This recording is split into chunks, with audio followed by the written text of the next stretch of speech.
तो नमस्ते आप सभी का इस वीडियो में मैं आप लोगों का स्वागत करता हूं और मैं बहुत ही ज़्यादा महत्वपूर्ण और ज़रूरी विषय के ऊपर इस वीडियो में चर्चा करने वाला हूं, जो कि भारत की राष्ट्रीय माता कहे जाने वाली गौ माता के ऊपर बनने वाली। तो भारत की राष्ट्रीय माता कहे जाने वाले गौ माता से हमें बहुत से ऐसे चीज़ें प्राप्त होती है जिसका कि कोई आदमी अगर ठीक से प्रयोग करना जाने तो इसका हम लोग लाभ उठा सकते हैं और दुनिया को और भी बेहतर बना सकते हैं। जैसे कि गाय से मिली जाने वाली गोरोचन, गाय से मिली जाने वाली दूध, गाय से मिली जाने वाली मूत्र, गाय से मिली जाने वाली गोबर। तो इन सब विषय के ऊपर चर्चा करेंगे क्यों गाय इतनी खास जीव है इंसानियत के लिए और इस पर्यावरण के लिए। क्योंकि गाय एक ऐसी जीव है जो बहुत से काम में आती है, जहाँ दूसरे प्राणी या जीव के लिए उतना काम में नहीं आते इंसान के और पर्यावरण के, वहाँ गाय एकमात्र एक ऐसी जीव है जिसका सब कुछ कार्य आता है। जैसे गाय का दूध, गाय के दूध को कितने ही माँ के बच्चे पीकर हष्ट-पुष्ट बनते हैं और हरियाणा में पहलवान बनते हैं, क्योंकि पहलवान लोग अक्सर दूध का ही सेवन लाभ उठाते हैं। और जहाँ तक वैष्णविज्म की बात की जाए तो वैष्णविज्म में दूध को बहुत ज़्यादा पिया जाता है, क्योंकि वैष्णव लोग तो कोई भी समय मांस, मच्छी या अन्य प्रोटीन नहीं पीते, वो लोग दूध से बने हुए प्रोटीन और दूध को ही पीते हैं। से निकली हुई दूध की बात अगर की जाए तो गाय से निकली हुई दूध से छेना बन सकता है जिसे इंसान खा पी सकता है। गाय के निकले दूध से हम लोग खोआ बना सकते हैं जिससे मिठाइयाँ बना सकते हैं।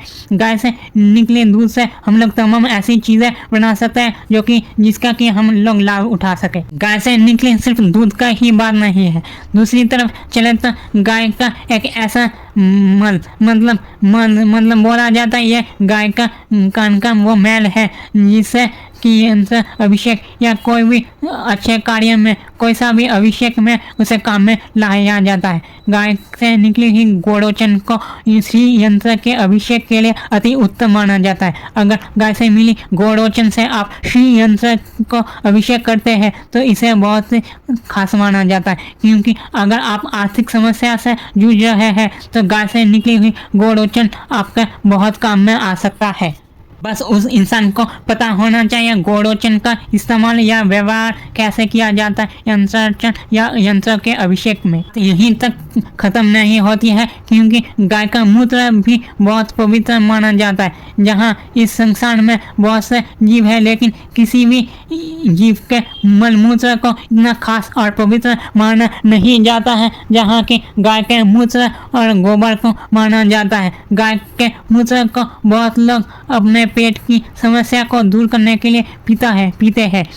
यहाँ तक कि भगवान श्री कृष्ण कन्हैया के अभिषेक में भी गाय से निकले हुए मूत्र को काम में लिया जाता है। बहुत से हवन अनुष्ठान में भी गौमूत्र का प्रयोग किया जाता है। किसी भी स्थान को शुद्ध करने के लिए गौमूत्र का प्रयोग किया जाता है।